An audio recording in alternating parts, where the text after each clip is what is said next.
இன்று மக்கள் நல கூட்டணி எந்த அளவிற்கு சின்ன பின்னமாகி கொண்டிருக்கிறது என்பதை பார்த்திருப்பீர்கள். மக்கள் நல கூட்டணியில் சேர்ந்த சகோதரர் விஜயகாந்த் அவர்கள் தங்களது கூட்டணி முடிவை தயவு செய்து மறுபரிசீலனை செய்ய வேண்டும். ஏனென்றால் 2014 எங்களோடு அவர்கள் இருந்தார்கள், தொண்டர்கள் அதை ஒப்புக்கொண்டார்கள், எந்தவித பிரச்சனையும் இல்லாமல் கூட்டணி சிறப்பாக செயலாற்றியது. அதே போல ஒரு முடிவை எடுக்க வேண்டும். இன்னும் சொல்ல போனால் தேமுதிக, பாமக, இன்னும் சொல்ல போனால் தமாக போன்ற சகோதரர்கள் அத்தனை பேரும் இணைந்து ஒரு மாற்றத்தை ஏற்படுத்த வேண்டும். அதற்கான சூழ்நிலை இப்பொழுது வந்திருக்கிறது என்று நான் நினைக்கிறேன். 2ஆம் கட்ட வேட்பாளர் பட்டியல் தயாராகிவிட்டது. கூட்டணி கட்சிகளோடு பேச்சுவார்த்தை நடைபெற்றுக் கொண்டிருக்கிறது. நிச்சயமாக இன்னும் 2-3 நாட்களில் பட்டியல் வெளியிடப்படும். இல்லை, அதாவது தேமுதிக தொண்டர்கள் அதிருப்தியை தெரிவித்திருக்கிறார்கள். கூட்டணியை அவர்கள் மறுபரிசீலனை செய்ய வேண்டும் என்று சொல்லி இருக்கிறார்கள். பாஜகவோடு அவர்கள் வர வேண்டும் என்று பல தொண்டர்கள் நினைத்துக் கொண்டிருந்தார்கள். ஆக ஒரு மாற்றத்தை நம்மால் தான் கொடுக்க முடியும்.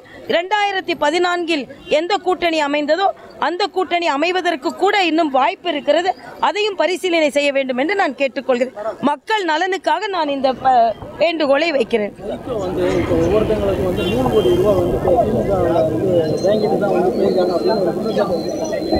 வைகோ அவர்கள் குற்றச்சாட்டை சொல்லிக் கொண்டே இருக்கிறார்.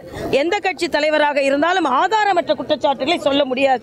ஏனென்றால் எங்களையும் பேரம் பேசினோம் என்று சொன்னார். ஆக ஆதாரப்பூர்வமற்ற குற்றச்சாட்டை சொல்ல முடியாது. தொண்டர்களுக்கு உண்மையிலேயே அவர்கள் கூட்டணியில் இணைந்தது விருப்பம் இல்லாமல் இருந்திருக்கலாம்.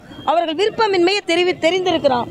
அதனால் இதன் உண்மைத்தன்மையை புரிந்து கொண்டு கட்சி தலைவர்கள் நடவடிக்கை எடுக்க வேண்டும் என்று நான் கேட்டுக்கொள்கிறேன். அனைத்து இந்திய அண்ணா திராவிட முன்னேற்ற கழகம் இன்று 234 தொகுதிகளிலும் இரட்டை இலையை அவர்கள் துளிரவிட வைக்க போகிறோம் என்று சொல்கிறார்கள்.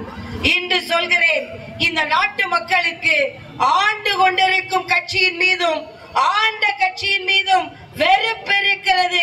தமிழகத்துல ராகுல் காந்தி அவர்கள் பிரச்சாரத்துக்கு வருவாங்களா அப்படின்னு கேட்டாங்க. நான் சொன்னேன், கட்டாயம் வரணுங்க, வந்தே ஆகணுங்க அப்படின்னு. உடனே என்கிட்ட கேட்டாங்க, ஏங்க அவர் எதிர்கட்சி தலைவர், உங்களுக்கு என்னங்க அவ்வளவு ஆசை அவரை கூப்பிடுறதுல? நான் சொன்னேன், எங்கெல்லாம் அவர் கால் வைக்கிறாரோ அங்கெல்லாம் காங்கிரஸ் படுதோல்வி அடைகிறது. அதனால் ராகுல் காந்தி அவர்களே, வாருங்கள் தமிழகத்தில். உங்கள் கூட்டணிக்கு கிடைக்கும் 1-2 இடங்களாவது கிடைக்காமல் போகும். ஏனென்றால் இந்த நாடு சுபிட்சம் அடைய வேண்டும், இந்த நாட்டு மக்கள் நன்றாக இருக்க வேண்டும், தமிழக மக்கள் நன்றாக இருக்க வேண்டும்.